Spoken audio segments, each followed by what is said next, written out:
This is all about communication, the series provided by the Early Years Project.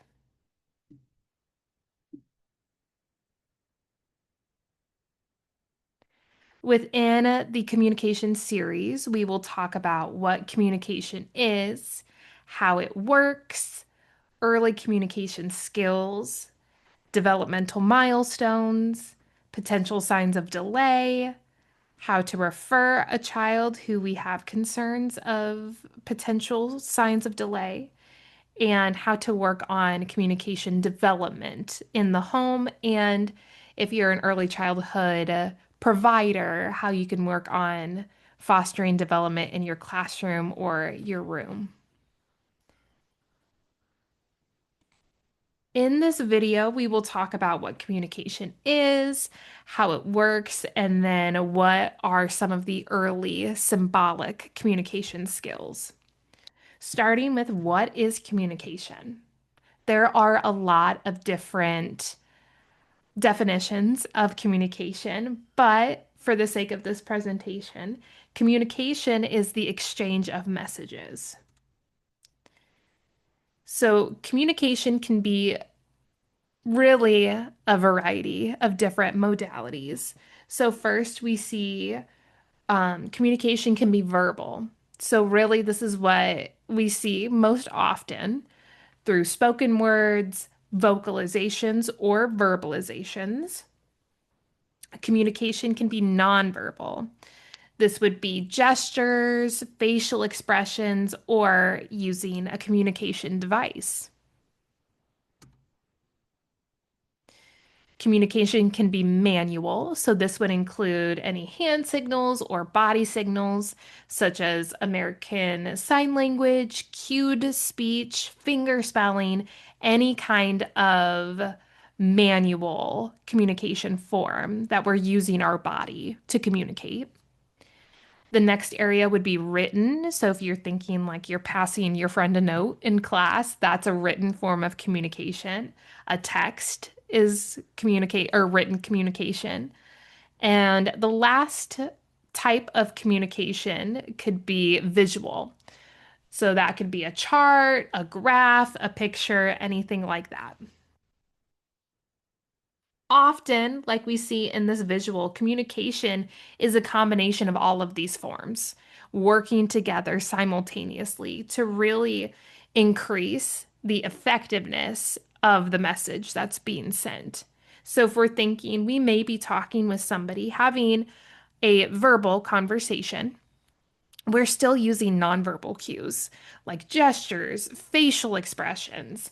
You may go back and revise something that you said if you see that somebody's getting mad through their facial expression or their body language.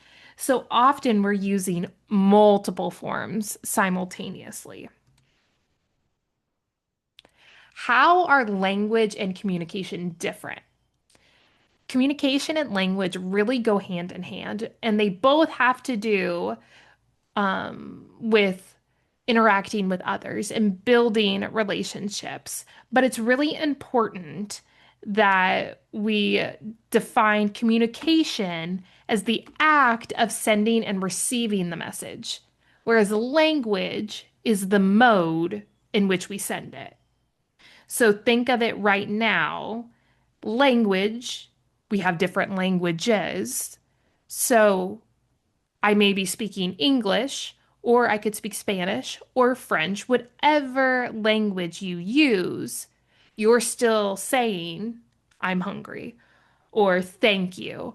All of the different ways that we could say it is language. The act of sending the message is communication. In other words, we can think of communication like a road starting and ending in the same places, the same locations, and language is the car. So we're driving through these beautiful mountains in this picture. We're getting to the end of this road, starting from the same spot, but we're using two different cars. So the same road, the same locations, the ending and beginning locations are the same, The road is the same. That's the communication. We're still sending the message, but the language that we're using is different. We could use a Ford, we could use a Toyota, we could use any other type of car, but we're still getting and leaving from the same places. Why is communication important? Well, communication is really foundational in order to learn language skills. Communication gives us the ability to share our thoughts, wants, and needs. We are learning again how to build further, more complex language skills from the early communication skills. And infants are learning from an early age with the back and forth communication. There's no, there are no true words being used, but they're learning that they can communicate with other people and they can build relationships with other people and they can express their wants and needs and they're going to get their wants and needs met. So, how does communication work? Communication works in a feedback loop. So, really, we're starting on one side, we're working our way over to the other, and then it's just going back and forth. So, I like to think of it as also like somebody throwing a ball back and forth, like a baseball. It happens through a series of steps, again, referred to as the communication feedback loop. You have to have at least two partners in order to complete the loop, or we can obviously have way more than that. So, the first step of the communication feedback loop is the sender. So, if we look on the far left of this picture, the sender has a thought, want, or need that they want to share with another person.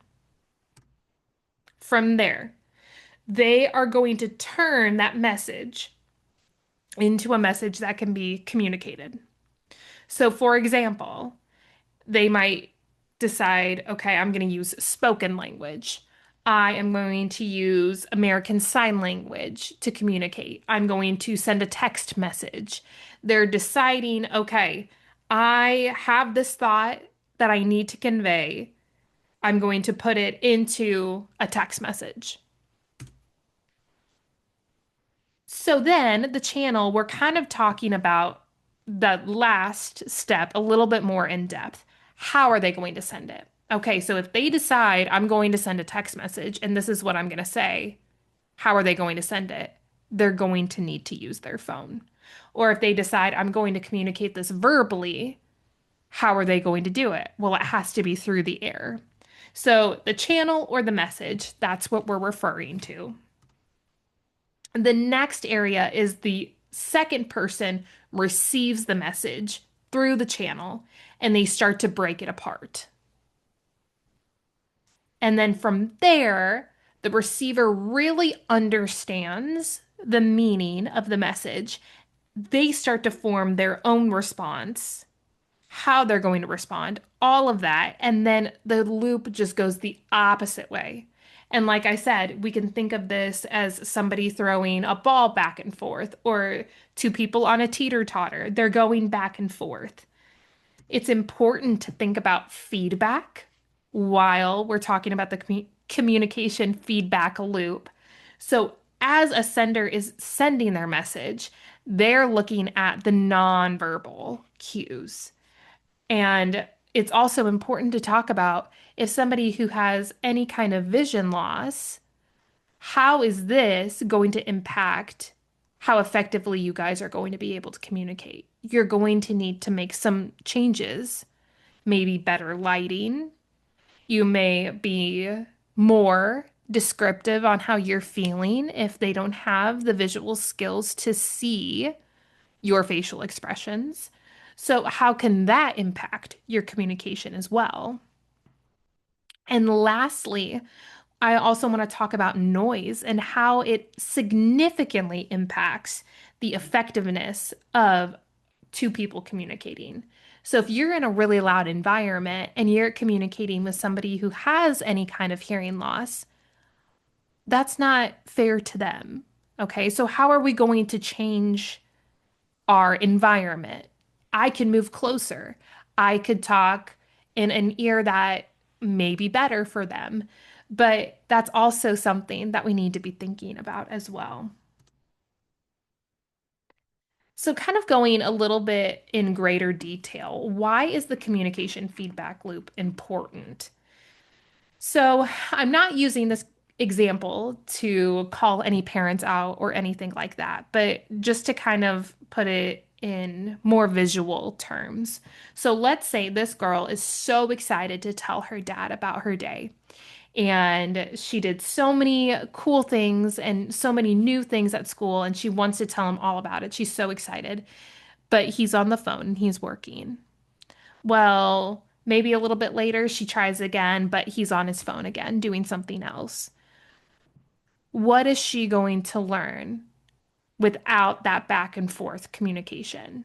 She may start to learn, well, there's no point of me even to communicate how my day was. She may just stop trying altogether.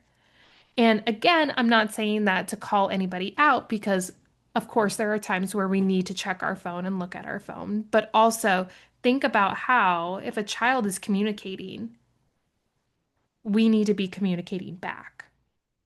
And this also carries over to infants. So when babies babble, what do? We babble back.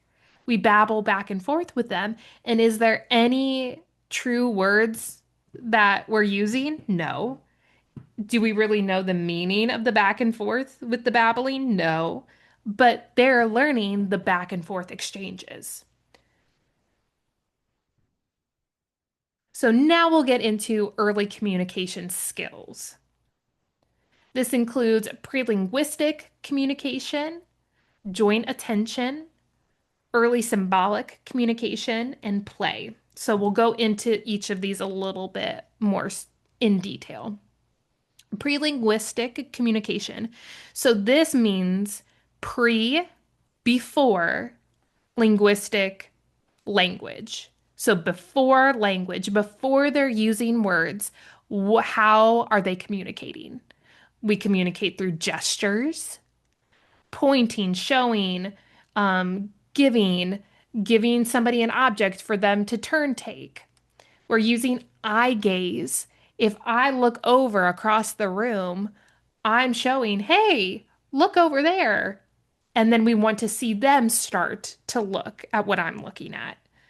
The next area, joint and visual attention, we'll talk about that a little bit more in depth in the next couple seconds. And then initiation, starting the communication with somebody else.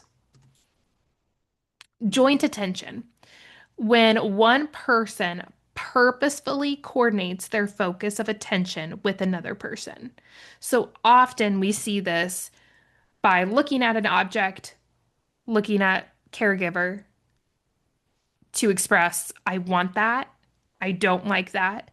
No words are being used, but they're looking at you communicating, I need you to get what I want, which is so great. And it's a communication skill that they will continue to use throughout their lifetime.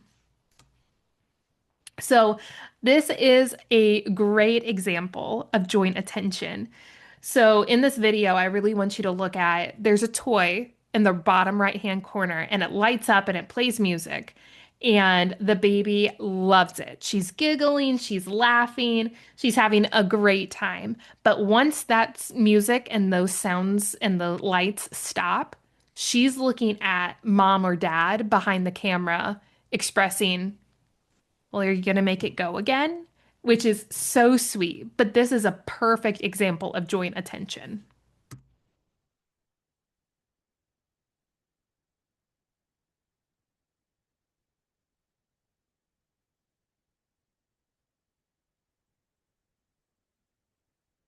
Early symbolic communication. So this is really symbolizing that they need something.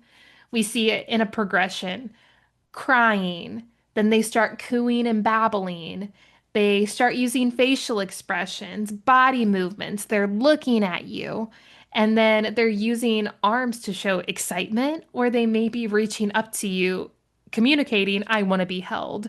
But again, they're not using those words yet. I won't go too in depth into the different forms and types of play. If you are more interested in the different types of play, definitely reach out to an early childhood educator or early childhood provider. They have the most experience in these areas. But as we look at these, we kind of progress from playing by ourselves into playing with other people.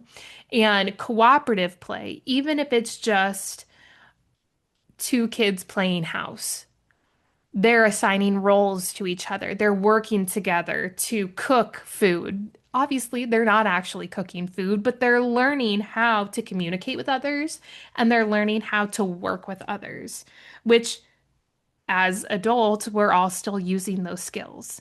So, all of the communication milestones or skills we're using long term throughout our lifetime. So, this was the first portion of the communication series. The Early Years Project is funded by Illinois Eddy in collaboration with Illinois Hands and Voices Guide by Your Side.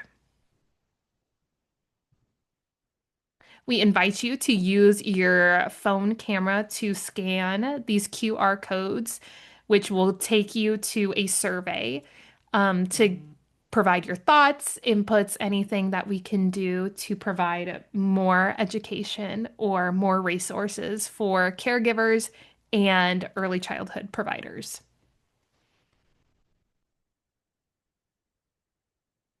Thank you.